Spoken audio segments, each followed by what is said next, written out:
कहानी की शुरुआत में एक गेहूं के खेत की तरफ एक सफेद रोशनी बढ़ती जा रही होती है। ऐसा लगता है जैसे आसमान से बिजली गिरी हो।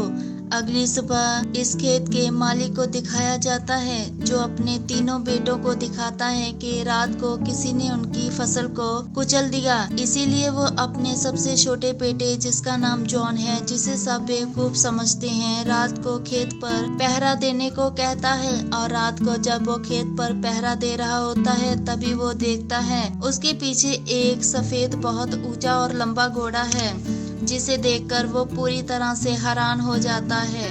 वो उस घोड़े को पकड़ने के लिए उस घोड़े पर रस्सी का फंदा फेंकता है, लेकिन घोड़ा भागना शुरू कर देता है। इसी वजह से जॉन भी घोड़े के पीछे रस्सी को पकड़कर खिसकता हुआ आगे बढ़ता है और अगले पल वो घोड़ा एक दलदल में गिर जाता है। ये देख जॉन बहुत दुखी हो जाता, इसीलिए वो घोड़े की रस्सी को एक विलमिल के साथ बांधकर उसे दलदल से बाहर निकाल देता। बाहर आने के बाद घोड़ा बहुत दुखी है, इसीलिए जॉन फैसला करता है कि वो घोड़े को आजाद कर देगा। पर आजाद करने से पहले वो उस घोड़े से वादा लेता है कि वो आज के बाद उसके खेतों में नहीं आएगी। दरअसल ये एक मेयर है, यानी कि फीमेल घोड़ी, और अब वो वहाँ से निकल जाती है। अगली सुबह जब जॉन अस्तबल में जाता है तो वो देखता है कि वहाँ पर दो बहुत ही सुंदर घोड़े बने हुए थे। यहाँ पर एक छोटा घोड़ा भी होता है, जो उसी मेहर का बेटा था जिसे रात को जॉन ने बचाया था। वो जॉन को बताता है कि मेरी मॉम तुमसे बहुत खुश है, इसीलिए उन्होंने तुम्हारे लिए गिफ्ट भेजा है। अब जॉन देखता है कि उसके पिता अस्तबल की तरफ आ रहे हैं और वो नहीं चाहता उन्हें इन घोड़ों के बारे में कुछ भी पता चले, इसीलिए वो अपने पिता को बाहर से ही वापस भेज देता है।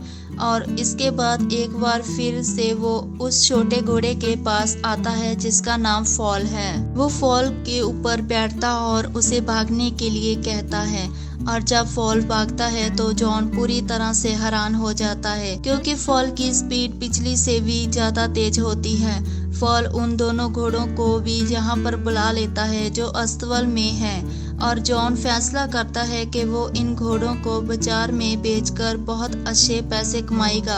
और अब जॉन घोड़ों को लेकर बाजार में आ जाता है। सभी इन शानदार घोड़ों को देखकर हैरान रह जाते हैं। हर कोई इन घोड़ों को खरीदना चाहता है। फॉल जॉन से कहता है कि जो आदमी बेंच पर बैठा हुआ है, तुम इन घोड़ों को उसे बेच दो। लेकिन जॉन कहता है कि वो इन घोड़ों को राजा को बेचे, ताकि उसे बहुत सारे पैसे मिले। वो घोड़े को लेकर राजा के पास जाता है और राजा का मंत्री राजा से कहता है, जे घोड़े इस लड़के के नहीं हो सकते, जरूर इसने इन घोड़ों को चुराया है। इसीलिए जॉन से उन दोनों घोड़ों को ले लिया जाता है और उसे एक भी पैसा नहीं दिया जाता। इसी बात से जॉन बहुत उदास हो जाता है। जॉन को उदास देखकर फॉल जोर से हिलहलाता है और वो दो घोड़े, जिन्हें राजा अपने साथ ले गया था, राजा की बग्गी को खींच रहे होते हैं। वो फॉल की आवाज सुनकर यानी के जॉन की तरफ भागते हुए वापस आ जाते हैं। इस वजह से राजा की बग्गी आटे की बोरी के ऊपर गिर जाती है, जिससे राजा का पूरा चेहरा सफेद हो जाता है। लेकिन प्रजा के सामने जॉन को कुछ भी नहीं कहा जाता, क्योंकि इसमें उसकी कोई गलती नहीं होती। पर अब वो जॉन को इन घोड़ों की कीमत देना चाहता है। यहाँ पर राजा के साथ जो उसका मंत्री होता है, वो राजा को कहता है, क्यों ना हम जॉन को अपने पास काम पर रख लिए, ताकि उससे हम अपनी बेइज्जती का बदला ले सकें। राजा जॉन को अपने पास घोड़ों की देखभाल करने के लिए रख लेता है। जॉन भी इस जॉब को एक्सेप्ट कर लेता है और धीरे धीरे उसके अच्छे स्वभाव की वजह से, उसकी मेहनत की वजह से सभी उससे बहुत प्यार करने लगते हैं। लेकिन राजा किसी भी कीमत पर उसे खत्म करना चाहता है। राजा का मंत्री कहता है कि हमें उसे ऐसा काम देना चाहिए जो वो ना कर सके, और उसके बदले हम उसे मार देंगे। वो राजा को कहता है कि हम उसे फायर बट लाने को कहना होगा, जिसे आज तक कोई नहीं ला पाया। उसे लाना नामुमकिन है। जॉन को इस काम के लिए कहते हैं। जॉन इस काम को एक्सेप्ट कर लेता है। फॉल उसे कहता है तुम्हें ऐसा नहीं करना चाहिए था, फायरबर्ड को लाना इतना आसान नहीं है, पर जॉन ने अभी इस काम के लिए हाँ कह दिया था। इसीलिए फॉल उसे अपनी पीठ पर बिठाकर बिजली की रफ्तार से जहाँ से दूर एक जंगल में ले जाता है। यहाँ फॉल सबसे पहले पेड़ के पास ले जाता है जहाँ पर ड्रीम्स नट होते हैं। वो कहता है इसे फायरबर्ड बहुत पसंद करते हैं और अगर वो इसे खाएंगे तो गहरी नींद में सो जाएंगे। अभी दोनों के दोनों उस जगह पहुंच जाते हैं जहां पर फायरबर्ड रहता है। दरअसल वो जमीन के नीचे रहता है, इसीलिए जमीन के ऊपर ड्रीम्स नट रख दिए जाते हैं। फायरबर्ड उनकी खुशबू से ऊपर आता और सारे के सारे ड्रीम्स नट खाकर बेहोश हो जाता। जॉन उसे पकड़ने के लिए जाता, तभी वो होश में आ जाता है और जॉन का पीछा करता है। इससे पहले वो जॉन का खात्मा करता, जॉन के पास जो अकेली ड्रीम्स नट होता है वो उसकी तरफ फेंकता है, जिसे खाने के बाद फायरबर्ड बेहोश हो जाता है। तब सुबह उसे होश आता है तो वो देखता है कि जॉन ने उसे जंजीरों से जकड़ा हुआ है। फायरबर्ड की आंखों से आंसू आ जाते हैं। ये देखकर जॉन को उसके ऊपर दया आ जाती है और उसे आजाद कर देता है। फायरबर्ड जहाँ से उड़ जाता है और अपना एक पंख जॉन के लिए जहाँ पर छोड़ जाता है। इसके बाद जॉन वापस अपने राज्य आ जाता है। यहाँ पर वो राजा और पूरी प्रजा को ये कहानी सुनाता है, पर राजा उसकी बातों पर विश्वास नहीं करना चाहता। हालांकि वो राजा को फायरबर्ड का पंख भी दिखाता है, लेकिन इस वक्त वो आग की तरह जल नहीं रहा होता। इसीलिए राजा कहता है कि इसे मौत की सजा मिलेगी और इससे पहले वो जॉन को मार दे, जहाँ पर फायरबर्ड कहा जाता है, जिसे देखकर सबको यकीन हो जाता है कि जॉन जो कुछ भी कह रहा था वो सब कुछ सच है और अब राजा उसे मौत की सजा नहीं दे सकता क्योंकि उसके पास कोई भी वजह नहीं थी। लेकिन अब राजा को लगता है कि उसकी और भी ज्यादा इंसल्ट हो गई है, इसीलिए वो किसी भी कीमत पर जॉन को मारना चाहता है। राजा का मंत्री एक बार फिर से सलाह देता है। वो राजा से कहता है कि हमें जॉन को बर्फीले माउंटेन की राजकुमारी को लाने के लिए भेजना चाहिए। वो किसी भी कीमत पर उसे नहीं ला पाएगा, तब हम उसे मार देंगे और अगर वो उसे ले भी आया तो आप उससे शादी कर लेना। राजा को अपने मंत्री का ये आइडिया अच्छा लगता है और वो जॉन को ये काम देता है। जॉन उस बर्फीले माउंटेन के बाहर पहुंच जाता है जहां पर एक बहुत ही मोटी परत का बर्फीला दरवाजा होता है, जिसे कैसे खोलना है इन दोनों को नहीं पता। तभी फायरबर्ड का एक पंख आता है जो बर्फीले दरवाजे के अंदर चला जाता है और सारी बर्फ पिघल जाती है। यहाँ पर बहुत सारा पानी आता है जिसमें फॉल बह जाता है। जॉन किले के अंदर चला जाता है, लेकिन उसे पता नहीं यहाँ पर राजकुमारी कौन है, क्योंकि यहाँ पर बहुत सारी लड़कियाँ सो रही होती हैं। तभी फायरबर्ड का पंख एक लड़की के पास जाता है। वो लड़की उठ जाती है और जॉन समझ जाता है कि यही राजकुमारी है। जॉन उसे कहता है हमारे राजा उससे शादी करना चाहते हैं। राजकुमारी कहती है अब असली हीरो नहीं बचे, इसलिए मैं शादी नहीं करना चाहती। अगर तुम्हारे राजा बहादुर और देश हीरो होते तो वो खुद मुझे जहाँ पर लेने के लिए आते। और उसके बाद वो चट्टान से नीचे कूद जाती है। जॉन अपनी जान की परवाह किए बिना उसके पीछे कूद जाता है और इससे पहले वो जमीन से टकराते फॉल उड़ता हुआ आता है और इन दोनों को बचा लेता है। अब रात को वो दोनों जंगल में सो रहे होते हैं। अब कहीं ना कहीं राजकुमारी और जॉन दिल ही दिल में एक दूसरे को पसंद करते हैं। अगली सुबह जॉन राजकुमारी को लेकर राजमहल आ जाता है, जहाँ पर राजा उसे देखकर बहुत गुस्सा होता है क्योंकि वो एक बार फिर से बच गया, लेकिन ना चाहते हुए भी उसे जॉन को तरक्की देनी पड़ती है। अब राजा राजकुमारी से कहता है कि मैं तुमसे शादी करना चाहता हूँ। राजकुमारी कहती है मैं तब तक तुमसे शादी नहीं कर सकती जब तक आप मेरी दादी की खोई हुई अंगूठी को वापस ना ले आए, जो मुझसे एक कौंचीदे में गिर गई थी। राजा बहुत ही कंफ्यूज्ड हो जाता है और तभी वहाँ पर जॉन आ जाता है और वो ये काम जॉन को दे देता है। जॉन को नहीं पता होता कि वो अंगूठी कहाँ से लाएगा। फॉल को भी इस बारे में कुछ नहीं पता होता, इसीलिए वो अपनी मदर की हेल्प लेता है। उसकी मदद बताती है कि समुद्र के बीचों बीच व्हेल मछली के पेट में वो अंगूठी होती है।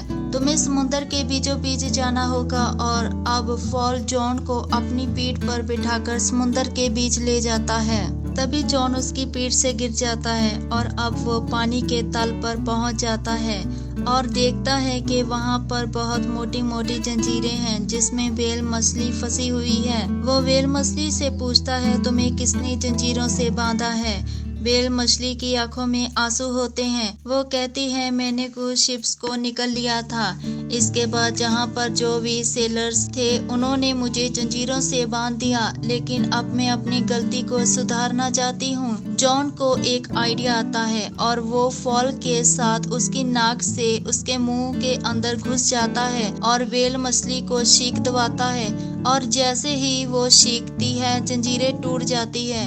उसके बाद जितने भी शिप्स होते हैं वो सभी के सभी बाहर आ जाते हैं और इसके बाद व्हेल मछली आजाद होकर वहां से चली जाती है। और अगले पल एक केकड़ा आता है जिसके पास राजकुमारी की वो अंगूठी होती है जिसे लेने के लिए जॉन जहां पर आया था। वो केकड़ा बताता है कि व्हेल मछली हर किसी के दिल की बात पहचान लेती है और उसे तुम्हारे लिए ये तोहफा भेजा है। अंगूठी लेकर जॉन वापस आ जाता है और वो अंगूठी राजकुमारी को दे देता है। राजकुमारी अंगूठी पाकर बहुत खुश हो जाती है। वो समझ जाती है कि जॉन एक असली हीरो है और उसके लिए कुछ भी कर सकता है।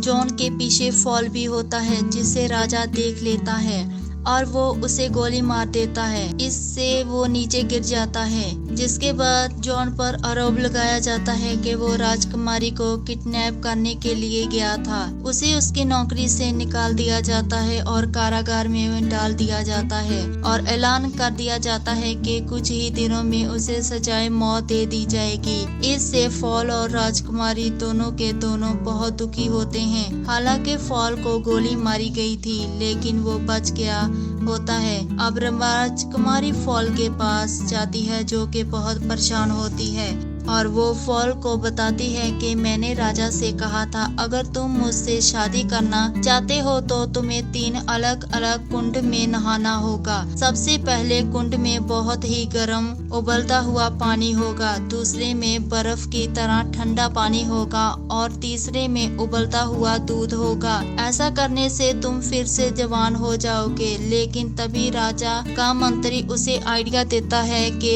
इन सब को पहले उन्हें जॉन पर आजमाना चाहिए और अगर जॉन को बचना है तो सबसे पहले उबलते हुए पानी में मेरी दादी की अंगूठी को डालना होगा, दूसरे में जिसमें बहुत ठंडा पानी होगा उसमें फायर बर्ड का पंख डालना होगा और तीसरे में लाइफ और डेथ के फ्लावर को जो दुनिया के आखिरी जोल में मिलेगा। और अब फॉल उस फ्लावर को लेने के लिए वहां से उड़ जाता है और अपनी बिजली की रफ्तार से वो दुनिया के जोल में पहुंच जाता है जहां पर उसे लाइफ और डेथ का फ्लावर दिस जाता है। लेकिन उसे पता चलता है कि जो भी इसे तोड़ेगा उसकी मौत हो जाएगी और वो इस बात की परवाह नहीं करता और फ्लावर को तोड़ देता है। और वहीं राज्य में दिखाया जाता है कि जहां पर 3 बड़े बड़े कुंड लाए जाते हैं जिसमें सबसे पहले कुंड में उबलता हुआ पानी, दूसरे में बर्फीला पानी और तीसरे में उबलता हुआ दूध होता है। राजा सबके सामने जॉन को पेश करता है।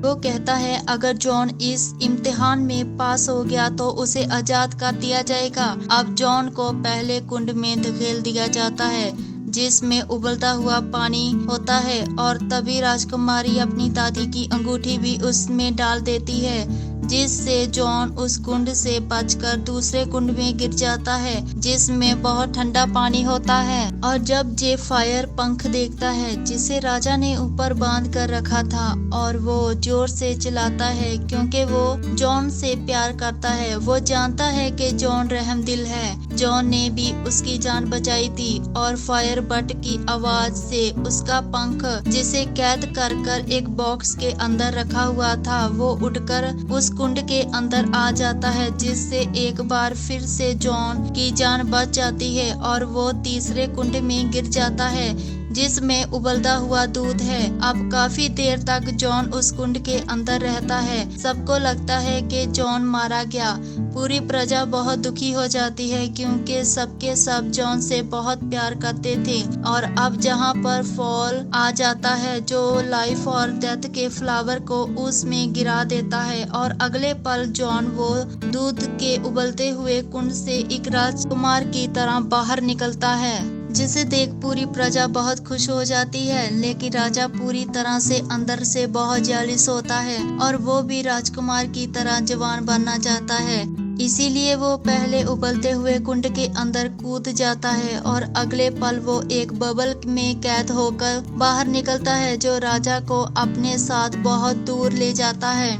ये देखकर पूरी प्रजा बहुत खुश हो जाती है क्योंकि राजा को कोई भी पसंद नहीं करता था और अब जॉन को जहाँ का नया राजा बना दिया जाता है। राजकुमारी और जॉन शादी कर लेते हैं। वहीं फॉल को लगता है कि वो मरने वाला है क्योंकि उसने फूल को तोड़ दिया था। राजकुमारी उसे बताती है कि तुम नहीं मरोगे, ये सिर्फ एक इम्तिहान था जिस पे तुम पास हो गए हो। और इसके साथ ही इस कहानी की हैप्पी एंडिंग होती है। ये एक रशियन फिल्म थी जो साल 2021 में रिलीज हुई थी।